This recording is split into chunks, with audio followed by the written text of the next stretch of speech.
Hey, gentlemen, I've been following you guys ever since you guys started this whole season, and been a long-standing Trojan fan. And I have to say, this is absolutely their best game that they have performed this year, by far, hands down, entering into the Pac-12 championship game. And look out. I mean, you just don't know. With Alex Gentry coming back, I had a feeling that the defense was going to step up, play a lot better. But even Alex, I didn't feel like he impacted the game as much as I thought he would. But boy, wait until he gets to the Pac-12 championship game. He's going to really start impacting because he makes a big difference. When Alex was out, our defense started giving up a lot more than when he was actually in the game. And so for me, it's like seeing him coming back. I was like, I'd be hands down willing to bet we were going to have a much better defensive battle this game. And just, of course, the way that, Notre Dame actually uh, runs the ball, we were able to stack it just like the previous people were talking about, versus playing the Pac-12 where it's wide open. But Yeah, and Paul in the chat just made a great point, pointing out Eric Gentry is a difference maker. Eric Gentry is just awesome. he absolutely is. And, I'm just so excited. I mean, nobody expected this. None of us expected any of this to happen. I mean, we all hoped for it, but I mean, we've been hoping for freaking the last 8 years, 9 years, 10 years. So, but to see it come together like this in 1 year, I mean, Amazing, isn't it? Yeah, it's absolutely amazing. It's all about the coaching. That's what it boils down to. He brought in great, fantastic, players that wanted to win, wanted to bring back the Trojan tradition. And from my understanding, there was like over 100, top recruits over there today. My gosh, how many of those guys are we going to be picking up after this game? Tons. I mean, if you're a recruit, guys, how could you not love that tonight? I mean, you guys heard the band blasting away. Yeah. You saw Trout. I mean, it was USC in all of our pageantry and glory. I did laugh. I had to have a little like classics discussion with a lady in the chat of the pregame show. This lady was saying, "This is so Roman. Why isn't it Trojan?" I had to explain to her the concept of the Iliad and the Aeneid and how they're related and the relation from Rome to Troy. And she goes, "Well, sure, if that's what you think." And I said, "Well, it's carved on the side of Tommy Trojan, so I guess it's more than what I think." Well, just for this game, I purposely wore my Rose Bowl.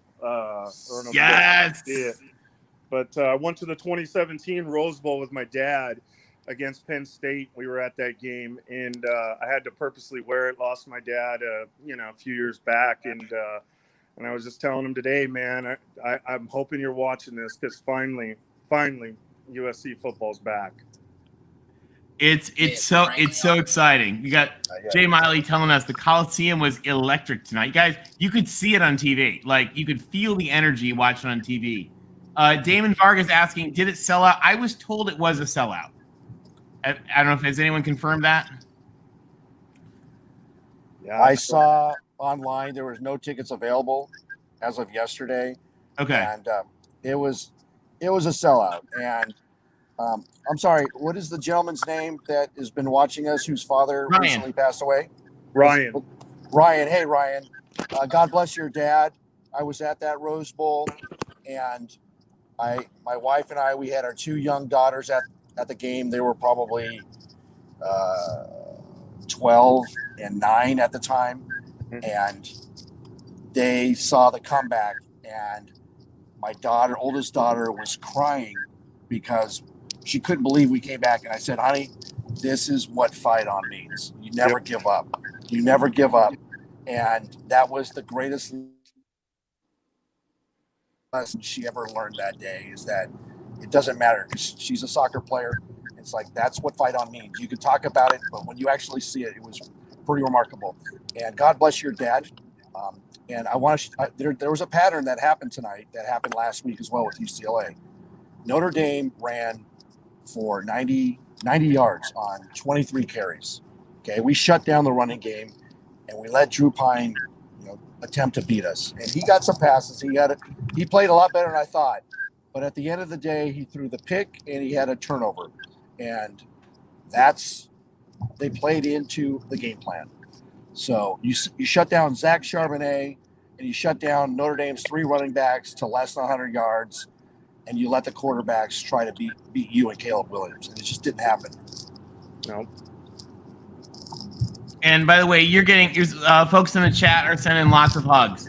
AWS Studios says sorry for your loss, Mike. All of us, truly. Bless your family. Your dad was watching tonight and putting in some good words for us. Absolutely, guys. That was awesome. Fight Awesome. on, and we got Friday night, guys. Friday night. Let's see who we play. It's going to be fun.